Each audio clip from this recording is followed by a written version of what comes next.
Bonjour à toutes et à tous et bienvenue à ce webinaire Auto-entrepreneur, les clés pour bien démarrer. Je me présente, Erika Wiesig, je suis responsable d'unité au sein du service relations clients et chargée de partenariat. Je suis accompagnée de Fabrice.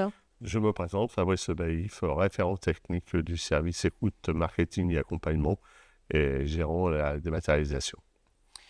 Avant de débuter la présentation, quelques informations. Nous serons accompagnés de 2 chatteurs qui répondront tout au long de cette présentation à vos questions. Pour votre information, nous répondrons donc aux questions d'ordre général. Les questions liées à votre dossier devront faire l'objet d'une demande directement via votre espace en ligne. Ce webinaire est enregistré et vous pourrez le regarder à tout moment directement sur notre chaîne YouTube. Il sera déposé dans la semaine. Et pour finir, donc un questionnaire Forms sera également mis à votre disposition quelques minutes avant la fin de ce webinaire pour recevoir le support de présentation et bien entendu pour connaître également votre avis sur ce webinaire. Nous allons donc débuter cette présentation. Merci de votre écoute.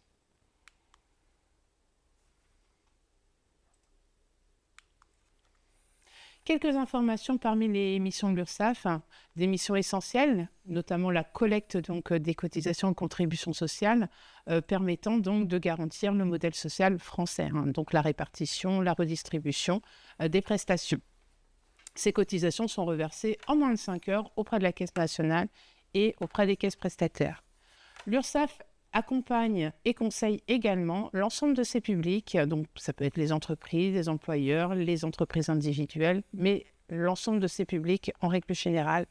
Et bien entendu, parmi les missions de l'URSSAF, c'est également le respect de l'équité entre les entreprises et l'URSSAF participe à la prévention également.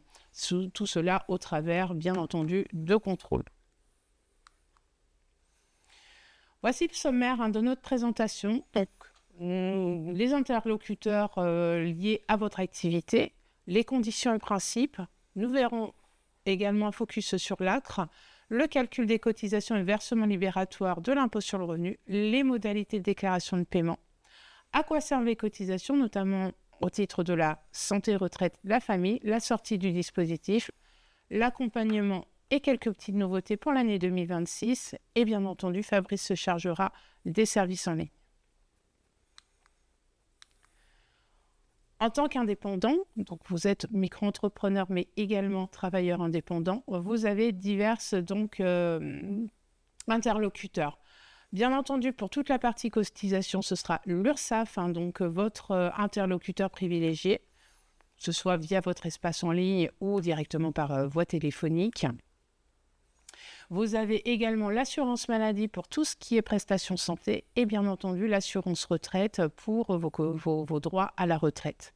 Petite particularité pour les professionnels, pour le professionnel libéral, puisque la retraite est gérée par la CIPAV. Voici les interlocuteurs. Concernant les conditions et les principes, donc quelques informations liées à votre chiffre d'affaires.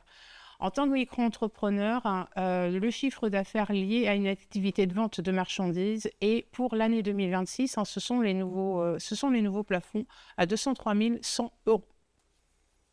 Pour tout ce qui est prestations de services, 83 600, que ce soit au titre du BIC, donc bénéfices industriels et commerciaux, ou pour les bénéfices non commerciaux. Aussi bien pour les professions libérales non réglementées relevant de la CIPAV, bien sûr. Y compris pour le logement tel que les meublés de tourisme classés et chambres d'hôtes. Vous pouvez très bien avoir une activité mixte, c'est-à-dire faire de la vente et également de la prestation de services. Dans ce cas-là, le chiffre d'affaires global à ne pas dépasser sera de 203 100 €. Mais dans ces 203 100 €, 83 600 € sont dédiés à la prestation de services. En cas d'activité, dès lors que vous débutez votre activité en cours d'année, dans ce cas-là, ce chiffre d'affaires sera proratisé. On vous met un exemple. Bien entendu, un micro-entrepreneur est en franchise de TVA, donc pas de facturation ni de récupération de la TVA. Vous avez également différentes modalités que vous pouvez récupérer auprès de l'administration fiscale concernant cette particularité. Et bien entendu, un auto-entrepreneur ne peut déduire aucune charge, ni amortissement de matériel d'ailleurs. Quelques conditions donc d'exercice de certaines activités. Donc, certaines sont soumises à certaines obligations, telles que la qualification professionnelle, une assurance professionnelle obligatoire en fonction de l'activité exercée. Donc, ça peut être une responsabilité civile professionnelle, une assurance décennale. Vous avez d'ailleurs toutes les activités relevant du bâtiment, par exemple, une obligation envers cette assurance professionnelle que vous devez mentionner, bien entendu, sur vos devis et factures. Si vous avez des clients particuliers, vous devez donc relever d'un dispositif de médiation. Et dans ces cas-là, votre choix de médiateur de la consommation peut se faire directement sur le site auto-entrepreneur.ursaf.fr. Vous avez toute une liste qui est mentionnée sur le site et à vous d'y adhérer. Ça vaut vraiment en cas de litige. Ça permet de saisir le médiateur si vous n'arrivez pas à solutionner, donc bien sûr, ce litige. Obligation pour un micro-entrepreneur, c'est la notion d'entreprise individuelle ou EI qui est obligatoire sur l'ensemble de vos documents. Donc, les devis, les factures, les notes de commande, les tarifs, documentation publicitaire, ainsi que sur le compte bancaire dédié à l'activité professionnelle.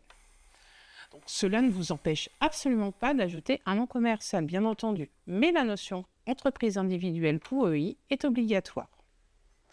Vous devez ouvrir un compte bancaire dédié à votre activité d'auto-entrepreneur, séparé de votre compte bancaire personnel si vous avez un chiffre d'affaires annuel supérieur à 10 000 €, 2 années civiles consécutives. Alors, idéalement, c'est bien d'avoir tout de même un compte bancaire dédié à votre micro-entreprise. Ça peut être dans la même banque, ça peut être dans une banque différente, ça peut être une banque en ligne. Là, le choix est à votre convenance.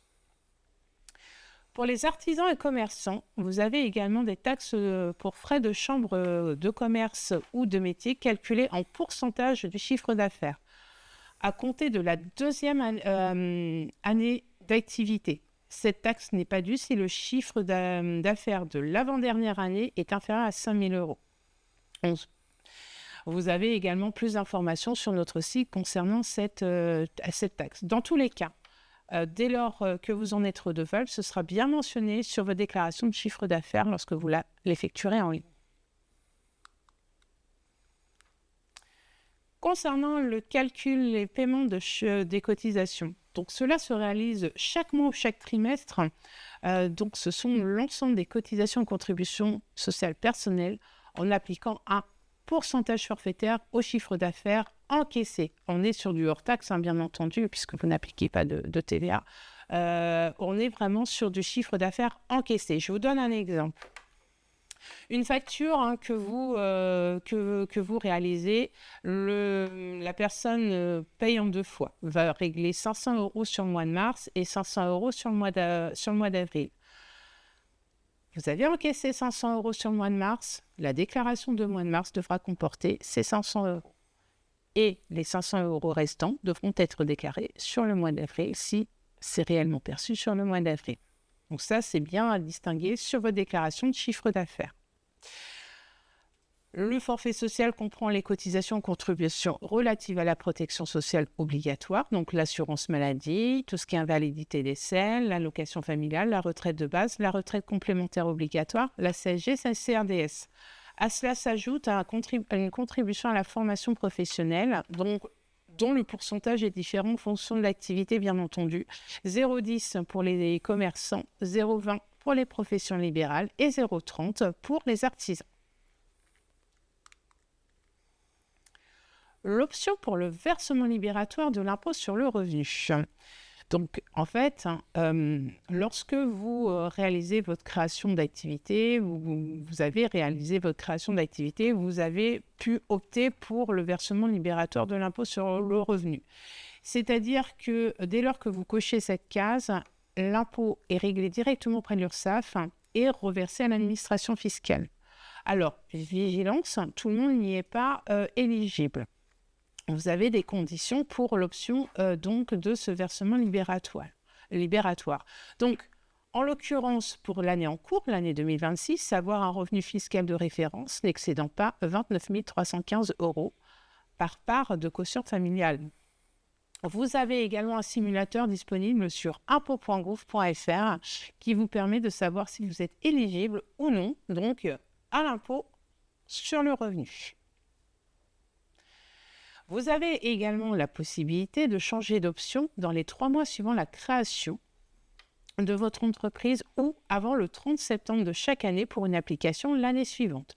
La demande est à effectuer directement via votre espace en ligne. Concernant le paiement de la cotisation foncière des entreprises, la CFE, donc elle est exigible à compter de la 2e année d'activité, sauf cas particulier. Il y a une exonération de la CFE minimale en cas de chiffre d'affaires de 2024, donc avant-dernière année, dès lors que votre chiffre d'affaires est inférieur à 5 000 €.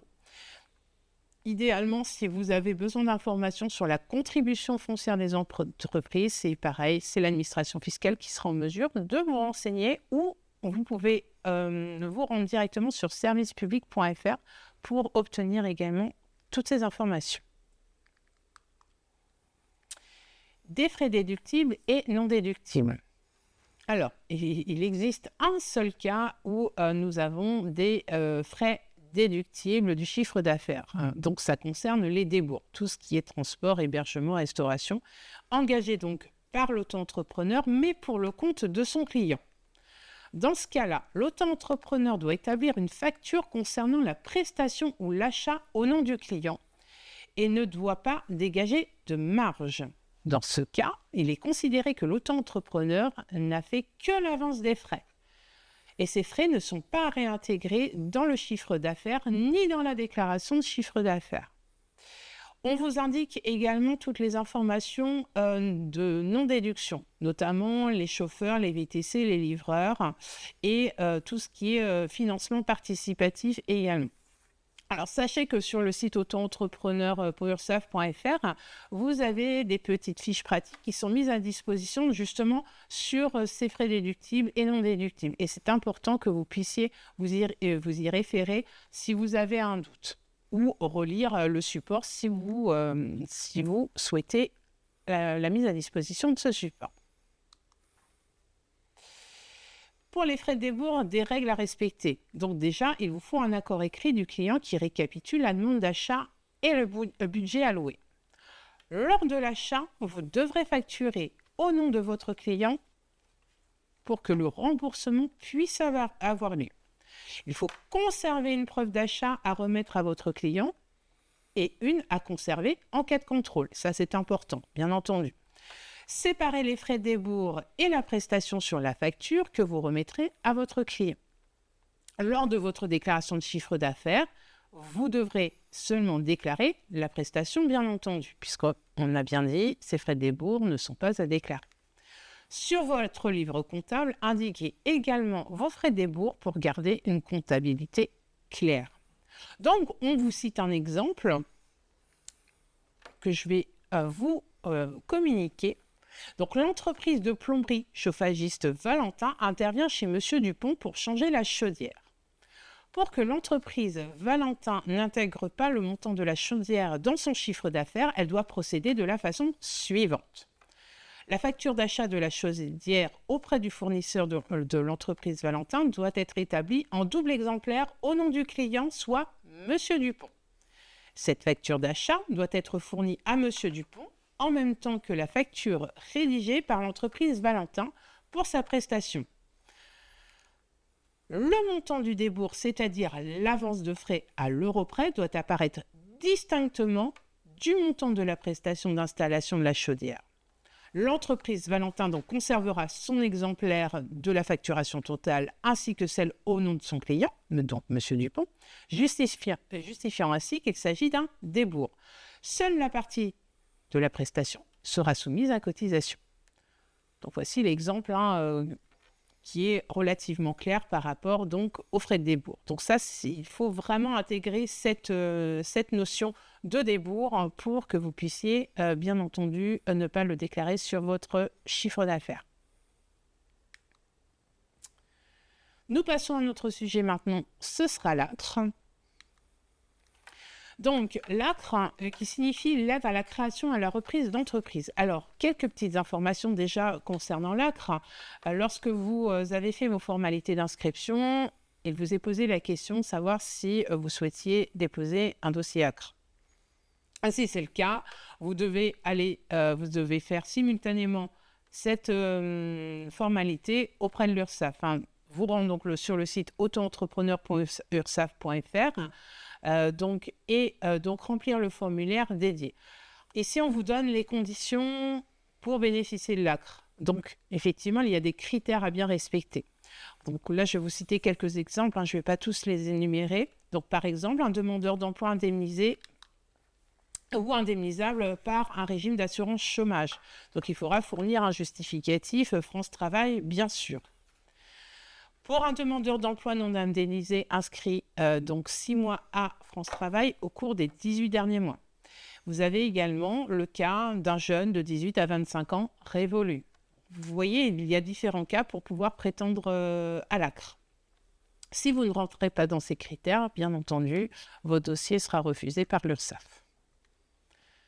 Donc, le dossier est à télécharger directement sur le site auto-entrepreneur.ursaf.fr et à partir de la messagerie, même si vous n'avez pas encore de compte en ligne, vous pouvez nous le transmettre avec les justificatifs qui vous seront demandés. Dès lors que vous bénéficiez de l'ACRE, vous bénéficiez également de taux réduits. Alors là, je vous ai indiqué les petites nouveautés également, puisque les taux ont changé au 1er janvier. Donc, vous avez certaines informations, des taux réduits qui sont communiqués. Moi, je vous voyais, donc pour l'ACRE jusqu'au 30 juin, donc c'est 6,20 par exemple pour la vente de marchandises, et ça va passer à compter le 1er juillet à 9,30. L'augmentation du taux provient donc de la retraite. Et ensuite, vous avez le versement libératoire, si vous avez opté pour le versement libératoire qui est à 1%. Donc, vous bénéficiez d'une exonération partielle. Alors, vigilance concernant l'ACRE, ce sont des taux qui sont réduits entre 12 mois, mais ça peut être moins, tout dépend de la date de début d'activité. On vous cite quelques exemples, juste au-dessus du tableau. Donc, pour une création au 13 janvier 2026, le taux réduit s'appliquera jusqu'au 31 décembre 2026. Il faut savoir que l'ACRE s'apprécie au trimestre. Pour une création au 24 mars 2026, qui est inclus dans le premier trimestre 2026, les taux réduits seront appliqués donc jusqu'au 31 décembre 2026. En revanche, pour une personne qui débute le 2 avril 2026, les taux réduits seront applicables jusqu'au 31 mars 2027. Dans tous les cas, dès lors que l'ACRE prend fin, vous recevrez une notification de la part de l'URSSAF vous indiquant la fin de l'exonération. Vous en êtes informé dans tous les cas via votre espace en ligne au travers d'une notification. Passons à notre sujet maintenant, ce sera le calcul des cotisations et versements libératoires de l'impôt sur le revenu. Donc, les taux sont mis à jour au 1er janvier 2026 avec une hausse de cotisation. Ces taux sont également disponibles sur notre site auto-entrepreneur.ursaf.fr. Donc, vous voyez, pour la vente de marchandises, ce sont des cotisations à taux plein, bien sûr. Donc, 12,30 pour la vente de marchandises. Si vous avez opté pour le versement libératoire, vous serez à 13,30 et à cela s'ajoutera également la formation professionnelle. Et plus tard également les taxes pour frais de chambre de commerce ou des métiers. Bien sûr, si vous faites partie de l'une des catégories. Pour les prestations de services, donc 21,20 pour en taux plein, avec le versement libératoire 1,70 et 22,90 au total.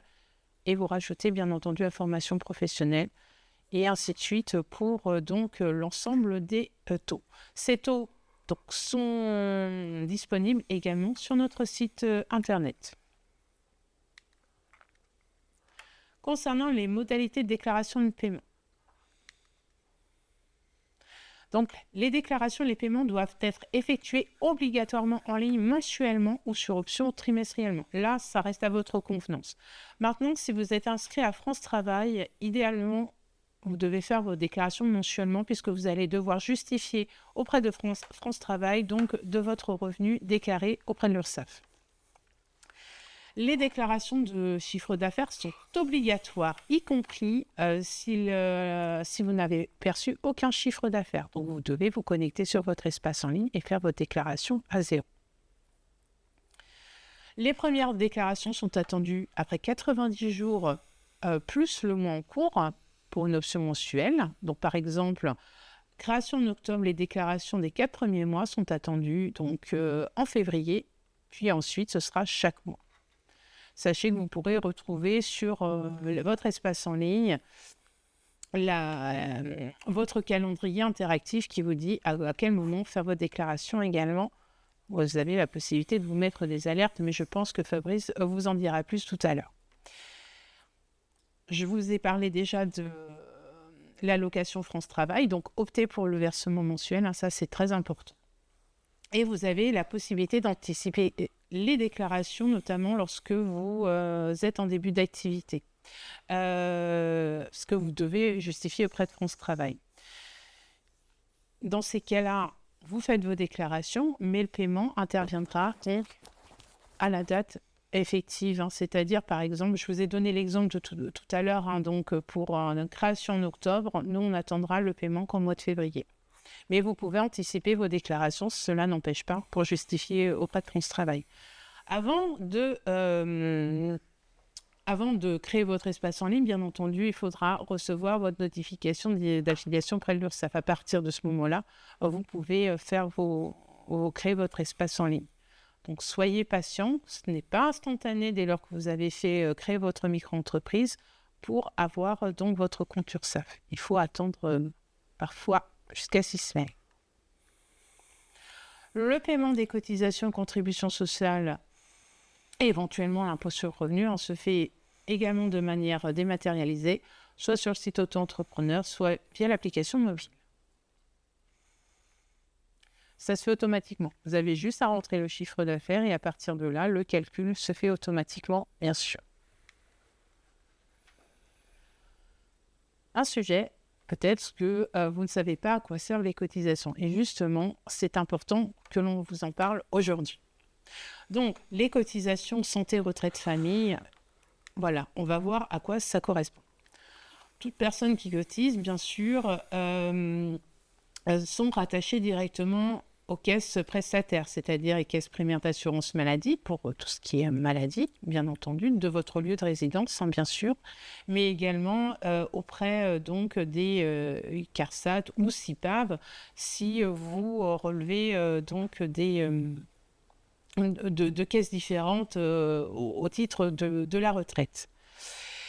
Alors, on ne va pas forcément rentrer dans le détail des prestations auxquelles vous aurez droit. C'est juste pour information personnelle. Si vous avez besoin d'avoir plus d'informations concernant l'assurance maladie ou la retraite, vous pourrez contacter directement ces caisses, comme je vous l'ai indiqué en début de présentation au moment des interlocuteurs. Donc, l'assurance maladie prend en charge l'ensemble des prestations. Donc, ça sera les remboursements, les prestations maternité, paternité, les indemnités journalières, les ouvertures de droit à la complémentaire santé solidaire également, l'invalidité, le décès, tout ce qui est prévention, action sociale également.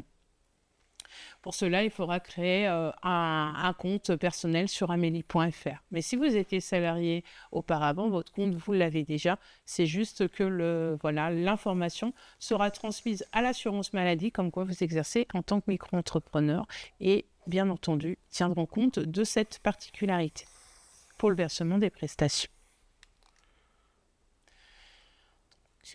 Quelques informations complémentaires concernant l'assurance maladie, notamment tout ce qui est prestations nature, consultation, médicaments, hospitalisation. C'est une couverture de base de la sécurité universelle, identique pour tous. La prestation en espèces indemnité journalière maladie, c'est sur la base moyenne des revenus cotisés des 3 dernières années. Bien entendu, Assurance maladie va prendre en compte également votre chiffre d'affaires. Ça, c'est important pour le calcul donc, des indemnités journalières. Tout ce qui est maternité-paternité, donc c'est une allocation forfaitaire de repos maternel et dont vous pouvez effectuer des simulations directement sur amélie.fr. Accident de travail, maladie professionnelle. Donc, en tant que micro-entrepreneur, vous ne cotisez pas sur ce risque-là. En revanche, vous avez tout à fait la possibilité de souscrire soit auprès de l'assurance maladie, soit auprès d'une assurance privée, d'une couverture complémentaire pour ces risques. Concernant la complémentaire santé ou mutuelle, ce sera auprès d'un assureur privé, bien sûr. La retraite. Donc, l'assurance retraite ou la CIPAV, vous avez la retraite de base. On vous donne quelques informations pour les travailleurs indépendants dont vous faites partie. Le régime est aligné sur le régime général des salariés depuis 1973. Donc, là, elle est calculée sur 50% du revenu moyen des 25 meilleures années.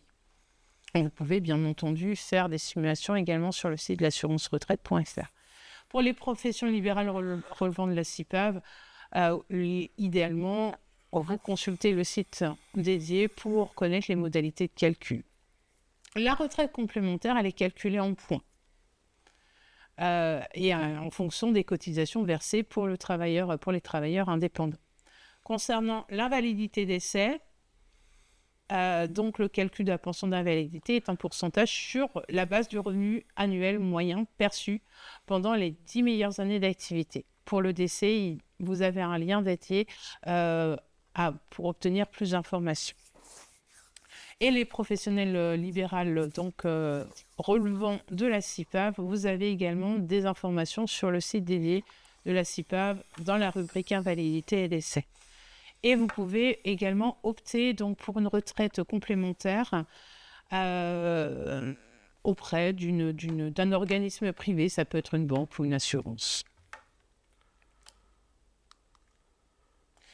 Quelques informations pour la validation des trimestres de retraite. Donc là, c'est des informations disponibles sur le site de la CIPAV.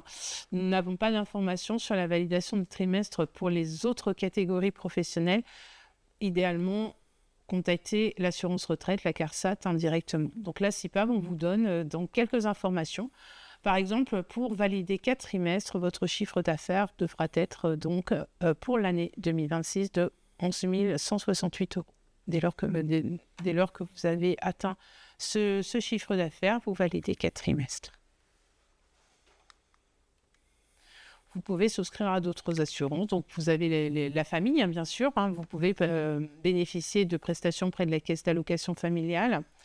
Alors, bien entendu, c'est soumis donc à certains critères, les situations familiales et les revenus. Pour cela, il suffit de vous rendre sur le site de la CAF pour obtenir plus d'informations, pour voir les droits auxquels vous pouvez prétendre.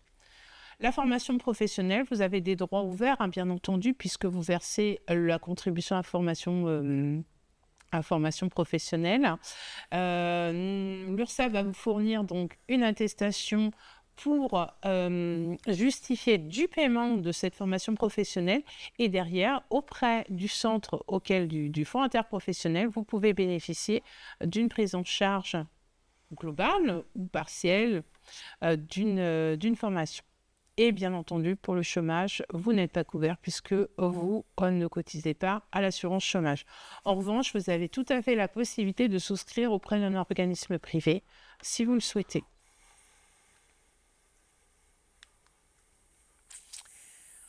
La sortie du dispositif auto-entrepreneur. Donc, en fait, vous avez différentes possibilités pour sortir du dispositif de la micro-entreprise.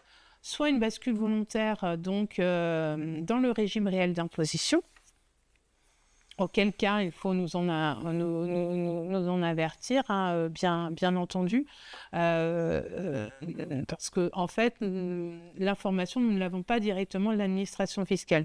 Donc, il est important que vous nous fournissiez l'information dès lors que vous en avez connaissance pour qu'on puisse nous en interne URSSAF, nous fassions la modification nécessaire.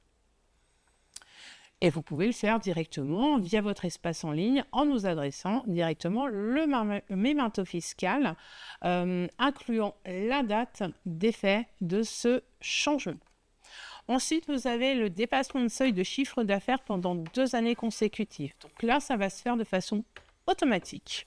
Vous allez recevoir un courrier de l'URSSAF vous informant donc de ce dépassement de seuil et donc de la bascule dans le régime réel d'imposition. Dès lors que vous recevez ce courrier, si vous contestez la décision de l'URSSAF, ce que vous avez tout à fait la possibilité de faire, vous avez 1 mois pour réaliser cette contestation directement par les voies de recours qui seront mentionnées dans le courrier. La sortie du dispositif dès lors que vous avez un chiffre d'affaires à 0 pendant 24 mois civils consécutifs ou 8 trimestres civils. Vous serez également prévenu donc par voie courrier de la radiation automatique de votre compte auto-entrepreneur. Alors, ce sera une pré-annonce dans un premier temps pour demander de régulariser la situation si vous avez omis de déclarer du chiffre d'affaires. Dans ces cas-là, on vous laisse le temps de régulariser. Vous n'avez pas besoin de faire de formalités auprès de l'INPI si effectivement vous constatez que ce chiffre d'affaires est effectivement à 0 pendant ces 24 mois et donc la radiation se fera d'office. Alors, les informations, nous, on vous les communique et on les communiquera également aux autres instances. Et bien entendu, vous pouvez très bien sortir du dispositif en cas de cessation d'activité, auquel cas vous devrez effectuer vos formalités auprès du guichet unique sur le site formalités.entreprise.gouv.fr.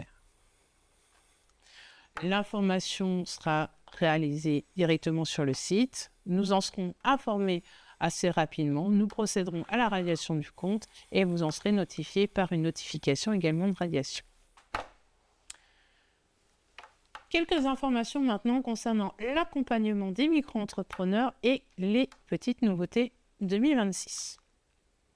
Donc, vous bénéficiez d'un accompagnement gratuit pendant une durée de 9 mois sur le dispositif Mes premiers mois avec l'URSSAF. Lorsque vous êtes inscrit sur le guichet unique, nous avons fait donc, l'inscription de votre compte en URSSAF, vous avez reçu une lettre d'immatriculation de la part de l'URSSAF. Mais parallèlement à cette lettre d'immatriculation, vous avez reçu également un autre courrier vous proposant donc ce dispositif d'accompagnement. C'est une offre donc personnalisée avec différentes thématiques donc adressées tous les mois. Elle est optionnelle, hein, bien entendu, vous n'avez pas d'obligation à opter pour ce dispositif, mais vous recevez donc des informations importante tout de même par rapport à votre micro-entreprise. Vous pouvez être également invité à participer à des webinaires. Donc, vous avez le petit lien qui vous est indiqué ici pour opter pour ce dispositif si vous ne l'avez pas encore fait. Et voici donc quelques thématiques qui sont abordées tout au long de ce dispositif. La première newsletter adressée, ça va être la création du compte en ligne. Ensuite, ce que vous devez faire pendant les 90 premiers jours. Ça va être également comprendre les cotisations, leur taux et les droits associés. Que faire en cas de maladie. Donc, vous avez des thématiques un peu plus qui sont vraiment liées à tout ce qui est, on va dire, maternité, paternité. Ça peut être également les difficultés de paiement. À tout moment, un auto-entrepreneur peut rencontrer des difficultés de paiement et une newsletter est dédiée justement à cette thématique. Le dispositif Help, bien sûr, changer de statut également, puisque vous êtes micro-entrepreneur à tout moment, donc vous voyez que la micro-entreprise n'est plus du tout adaptée à votre situation et vous souhaitez obtenir des informations. La newsletter numéro 9, donc vous communiquera les informations liées à ce changement de statut. Également à l'embauche personnelle, donc l'offre première embauche également. La mobilité internationale, si vous êtes amené également à travailler à l'étranger. Et vous recevez également une dernière newsletter et une lettre pour vous dire que l'accompagnement prend fin, bien sûr. Donc ça, c'est toutes les thématiques qui sont abordées avec mes premiers mois avec l'URSSAF. Donc, si vous ne l'avez pas encore fait, je vous invite donc à opter pour ce dispositif. De cette façon, vous recevrez des informations. Nouveauté 2026 également à venir, ce sont les plateformes numériques. Alors, cela concerne vraiment certaines activités. Si vous utilisez une plateforme numérique pour exercer votre activité, donc on va en citer quelques-unes juste en dessous, à partir du 1er janvier 2027, il existera un nouveau dispositif qui simplifiera le paiement de vos cotisations sociales. C'est directement le prélèvement à la source par les plateformes numériques. 8 plateformes mettent en place ce prélèvement de manière anticipée en 2026. Donc, pour le moment, nous n'avons pas encore connaissance de cette mise en application, mais ça va venir prochainement. Et dans tous les cas, ce sera bien indiqué sur notre site internet, donc cette date donc de mise en application. Donc, on vous cite 8 plateformes qui sont précurseurs. Donc, je ne vais pas toutes les nommer, mais vous avez Wikasa, Uber Eats, Student Pop, StaffMe par exemple. Dans tous les cas, si vous êtes auto-entrepreneur et utilisateur de ces plateformes, les cotisations sociales seront prélevées à la source pour le revenu réalisé par leur intermédiaire. Si toutefois vous exercez une autre activité en dehors de ces plateformes, dans ce cas-là, il faudra bien sûr faire la déclaration en lien avec votre chiffre d'affaires lié à votre autre activité en dehors de la plateforme. Mais dès lors que vous utilisez ces plateformes-là, c'est les plateformes directement qui feront le nécessaire. Ce sera bien indiqué sur vos déclarations. Ça, vous aurez un visuel dessus. Nouveauté également prévue, c'est la facturation électronique. Alors, ça ne nous impacte pas trop, nous, URSSAF, mais c'est une information quand même importante à vous communiquer. Donc, voilà, la mise en place de cette facturation électronique deviendra obligatoire pour toutes les entreprises et indépendants assujettis à la TVA, y compris les auto-entrepreneurs qui sont assujettis mais dispensés de TVA. Donc, cela signifie que les factures devront être émises, transmises et reçues sous un format électronique nommé via une plateforme agréée par l'administration fiscale. Alors, sachez que sur le site de l'administration fiscale, vous avez toutes les informations liées à cette facturation électronique. Donc, nous vous invitons déjà à prendre connaissance du petit flyer qui est mis à disposition directement sur leur site. Et vous avez la liste également des plateformes agréées par l'administration fiscale. Ça vous expliquera comment utiliser cette plateforme qui est concernée. Donc, c'est essentiellement donc, pour vous, micro-entrepreneurs, à compter du 1er septembre 2027, mais vous pouvez très bien anticiper. D'ailleurs, ce qu'on vous a mis également dans le support, c'est l'annuaire de la facturation électronique, et donc vous avez la liste des plateformes qui sont agréées par l'administration fiscale. Et maintenant, je vais laisser la parole donc à Fabrice pour le parti service en ligne. Merci Fabrice de prendre le relais. Merci Erika. Donc, je vais vous parler donc des services en ligne. Donc, vous pouvez effectuer vos déclarations donc soit sur l'application mobile, donc avec Apple Store pour ceux qui ont des iPhones ou Play Store pour ceux qui n'ont pas d'iPhone, qui sont sous Android. Vous pouvez effectivement aussi effectuer vos déclarations sur le site internet www.autoentrepreneur.ursaf.fr. Donc, la plupart d'entre vous avez déjà créé votre espace en ligne, mais après, vous pouvez créer votre espace en ligne, et une fois que vous l'avez créé, vous aurez accès à vos déclarations et au paiement, au calendrier des dates, donc pour savoir quand vous devez déclarer, à la messagerie, ça c'est très important, et aussi après à l'historique des déclarations. Donc, pour la création du compte, donc là vous avez la page d'écran où vous pouvez créer votre compte, et après, dès que vous avez créé votre compte, vous pouvez vous connecter.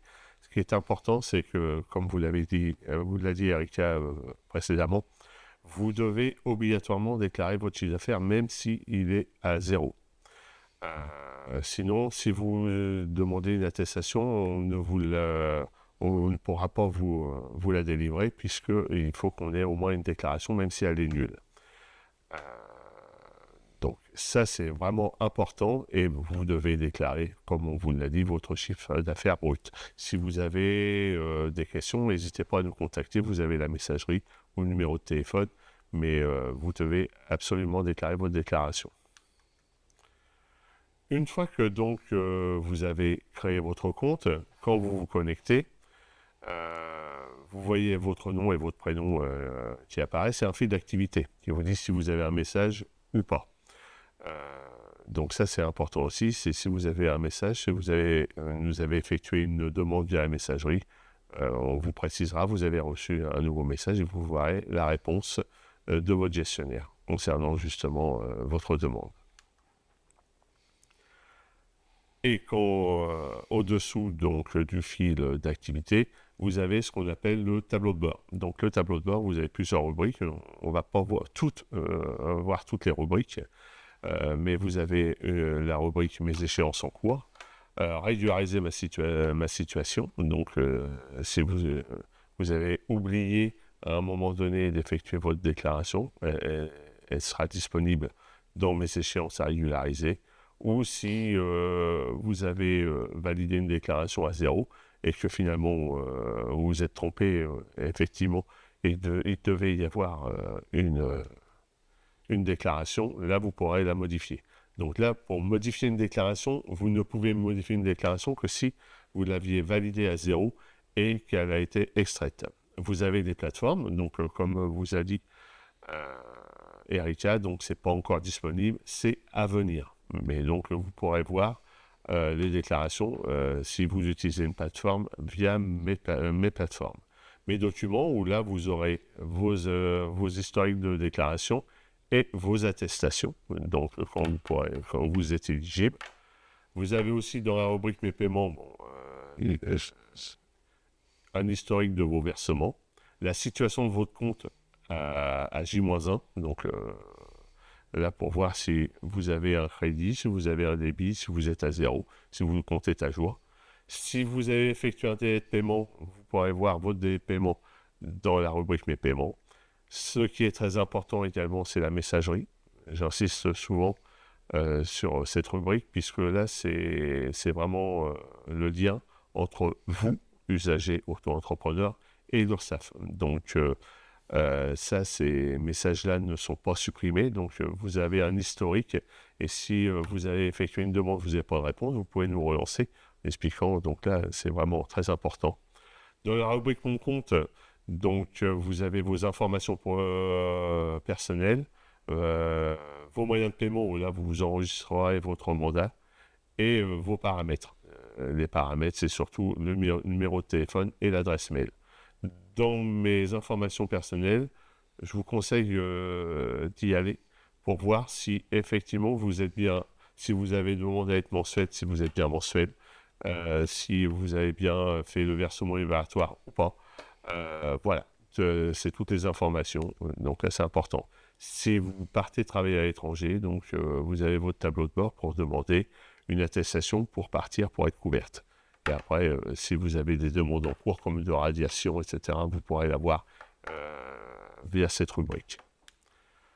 Donc, on va regarder donc, les rubriques mes échéances en cours et régulariser ma situation. Donc, dès que vous vous connectez, vous avez un radio-bouton où c'est marqué la 1, ça veut dire que vous avez une déclaration qui est en cours, donc que vous n'avez pas encore validé et que vous devez effectuer.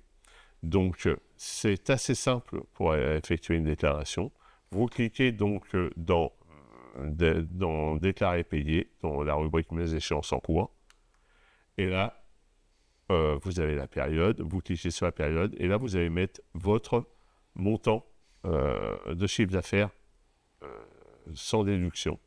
Donc, soit en tant que vente de marchandises, BNC ou BIC. Donc, vérifiez bien surtout pour les prestations, si vous mettez bien BIC ou BNC. Les taux sont différents. Et aussi au moment de la déclaration fiscale, c'est très important. Une fois que vous avez inscrit votre chiffre d'affaires, vous cliquez sur calculer les cotisations et là vous aurez donc le montant de vos cotisations, le chiffre d'affaires, le montant des cotisations avec la CFP, les taux CMA, CCI si vous en avez, et surtout le montant donc des cotisations avec le taux. J'insiste sur le taux. Si vous avez demandé l'ACRE et que vous avez un taux plein, comme la 21-20, contactez-nous avant de valider votre déclaration. Ça veut dire que l'ACRE n'a pas encore été prise en compte. Ça peut arriver effectivement. Souvent, les demandes d'ACRE arrivent après la création. Les accords plutôt arrivent après la création. Donc, si on a mis à disposition une déclaration sans ACRE, et que vous validez, vous avez validé à temps plein. Donc, si vous avez demandé l'ACRE et que vous ne le voyez pas apparaître à l'écran au moment de valider, contactez-nous avant d'enregistrer votre déclaration. Si vous êtes d'accord, vous enregistrez votre déclaration et là, vous aurez un justificatif. Concernant donc le télépaiement, le paiement, vous avez la possibilité donc de payer soit par télépaiement, en validant un mandat, ce qu'on appelle un mandat CEPA, dans la rubrique mes moyens de paiement, et que vous pourrez utiliser tout le long, toute la vie de votre compte. Alors, vous pouvez effectuer des modifications, révoquer un ancien mandat si vous changez de banque, ça, il n'y a pas de souci. Si vous utilisez le télépaiement, le paiement sera extrait à échéance. Donc, actuellement, si vous faites la déclaration de février, la déclaration de février est exigible à compter du 1er mars, le premier jour qui suit la date de référence, la période de référence, donc février, et vous avez donc jusqu'au 31 mars. Donc, si vous validez votre déclaration et votre paiement le 2 mars, la déclaration et le paiement seront extraites le 31 mars.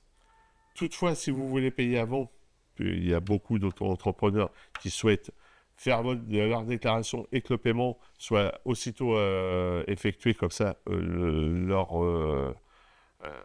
chiffre d'affaires ou ce qu'ils ont sur leur compte, c'est pour eux. Vous pouvez payer par carte bancaire. Attention, si vous payez par carte bancaire, vous ne devez pas avoir de mandat CEPA de valider sur le compte. Si vous avez validé un mandat CEPA, il vous suffit juste de révoquer ce mandat et 24 heures après, vous pourrez payer par carte bancaire. Le virement PIS, donc là, c'est vraiment un virement où vous vous connectez directement sur votre compte bancaire. C'est un lien, donc il faudra juste vérifier que votre établissement bancaire autorise bien le virement PIS. Donc voilà, c'est un virement, tout ce qui est plus simple. Et vous avez le virement bancaire, ça c'est en dernier recours, c'est si vous ne pouvez pas faire le télépaiement, si vous n'avez pas de carte bancaire, vous voulez faire un virement ou vous avez un souci à un moment donné, vous demandez les coordonnées bancaires à l'URSSAF, on vous envoie les coordonnées bancaires, le référencement à établir et à mettre sur le virement et vous faites le virement. Donc là, entre le virement plus le virement bancaire et la carte bancaire, on est entre des paiements qui nous arrivent entre 24 et 48 heures. Le télépaiement, donc, c'est à échéance. Donc là, c'est à vous de voir ce que vous voulez utiliser comme technique pour effectuer le paiement. Donc là, le paiement par mandat CEPA, une fois que vous avez enregistré un mandat et vous avez fait valider votre déclaration, on va vous dire que vous avez un paiement, donc le montant que vous devez payer, le choix, donc si vous voulez payer la totalité ou si vous voulez modifier le montant, et après on vous propose le compte bancaire. Vous pouvez modifier le compte bancaire si vous avez 2-3 comptes bancaires, vous pouvez enregistrer les mandats et après à vous de choisir la banque sur laquelle vous voulez effectuer le paiement. Voilà. Vous pouvez effectuer aussi le virement PIS. Mais là, vous ne pourrez pas payer par carte bancaire. Le paiement par carte bancaire, c'est un paiement comme tous les sites marchands. On va vous demander le titulaire, le numéro de carte, le mois d'année, le code confidentiel derrière la carte. Vous faites payer, ça va aller sur votre banque. On va vous demander, suivant vos conditions bancaires, on va vous demander de rentrer un code et vous validez après le compte bancaire et vous aurez un certificat comme quoi le paiement est validé. Attention, il ne faut pas que vous ayez de mandat CEPA. Là, vous pouvez voir sur la copie d'écran qu'effectivement, on n'a pas enregistré le mandat CEPA puisqu'il n'apparaît pas. Donc, on autorise le paiement par carte bancaire. Les justificatifs. Donc ça, c'est important aussi. Souvent, on nous contacte concernant les justificatifs. Tant que la déclaration n'est pas extraite, vous pouvez accéder sur la déclaration, la modifier et télécharger les justificatifs. Donc, une fois qu'elle est extraite, votre déclaration arrivera dans l'historique des déclarations et là, vous irez dans l'historique des déclarations pour avoir le justificatif. Tant que la déclaration est en cours, tant que l'échéance est en cours, alors surtout pour ceux qui ont commencé au début d'activité, donc là, si vous avez commencé au mois de février, les déclarations de février, mars, avril sont exigibles avec celles de mai au 30 juin. Donc jusqu'au 30 juin, vos déclarations seront dans mes échéances en cours. Donc elles ne seront pas dans l'historique, donc vous pourrez revenir sur la déclaration et télécharger le justificatif de déclaration et le justificatif de paiement. Voilà. Donc ça, c'est important. Et c'est surtout pour vous, pour les auto-entrepreneurs, pour France Travail, pour pouvoir bénéficier de vos allocations, on vous demandera les justificatifs. Vous pouvez modifier effectivement aussi la déclaration jusqu'au jour de l'échéance. Donc, concernant la situation de compte, là, ce que je vous disais, c'est intéressant, c'est que vous voyez si vous avez un débit ou pas. Là, on peut voir que la personne a un débit parce qu'elle a oublié de payer le 4e trimestre ou il y a eu un impayé. Donc là, il y a une relance amiable.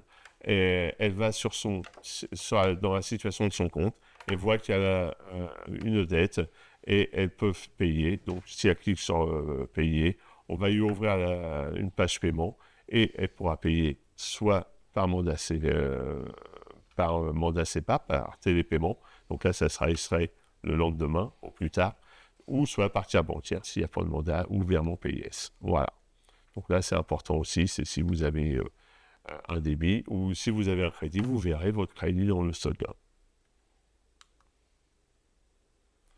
Donc, l'historique des déclarations, donc je vous avais dit que là, dans cette rubrique, donc c'est classé par année, mais attention, c'est l'historique des déclarations, ça ne concerne vraiment que les déclarations qui sont extraites, donc qui ne sont plus modifiables.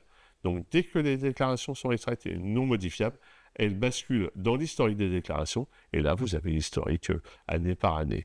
Donc là, on peut voir un auto-entrepreneur qui a commencé en 2019, donc il a son historique 2019-2020 jusqu'à 2026.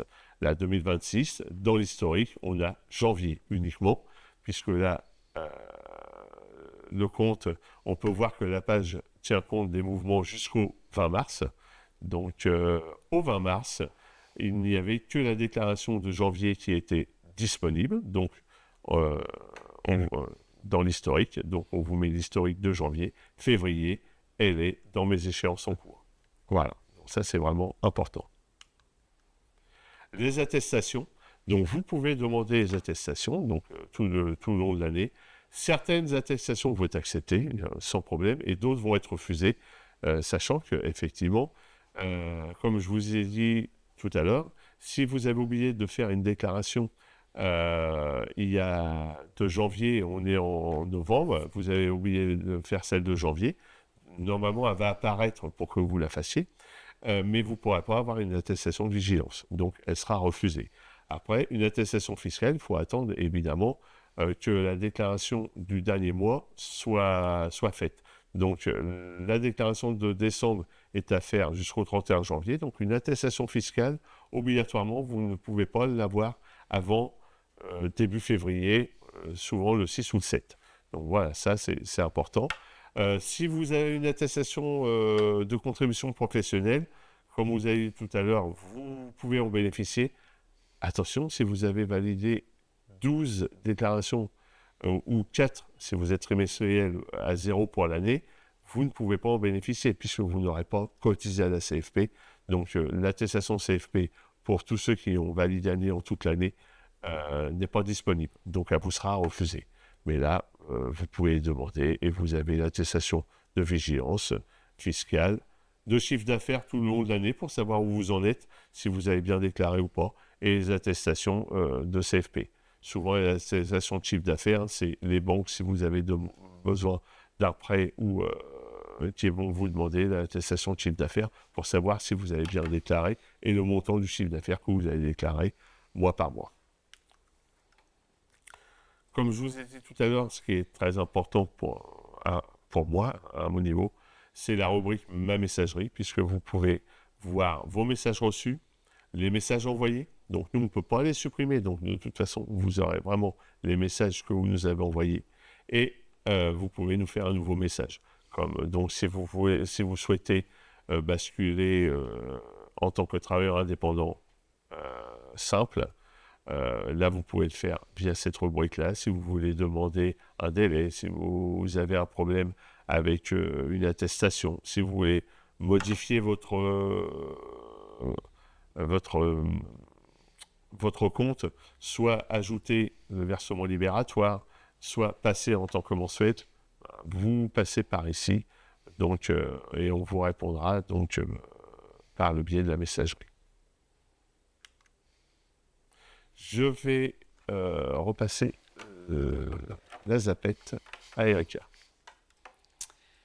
Donc, nous arrivons au terme de ce webinaire et quelques petites informations complémentaires. Vous pouvez toujours nous suivre sur nos réseaux, donc notre chaîne YouTube, où vous pourrez retrouver bien entendu notre webinaire, les réseaux LinkedIn, TikTok, Instagram, également le site auto-entrepreneur, bien entendu. Également, vous pouvez prendre contact avec nos partenaires de l'URSSAF si vous avez besoin d'accompagnement, notamment sur des formalités ou besoin de formation. Vous avez également la prise de contact auprès de la Chambre des métiers de l'artisanat, la Chambre de commerce, bien entendu, et l'ORIFPL de Caen et de Seine-Maritime également. Nous remercions également nos chatteurs qui ont répondu à l'ensemble de vos questions tout au long de cette présentation. Je remercie également Fabrice d'avoir participé avec moi donc, à cette présentation, c'est important. Et également, donc, on ne le voit pas, on ne l'entend pas, mais également Victor qui a pu qui a participé également à cet enregistrement et donc la prise de son également, c'était important de le remercier aussi.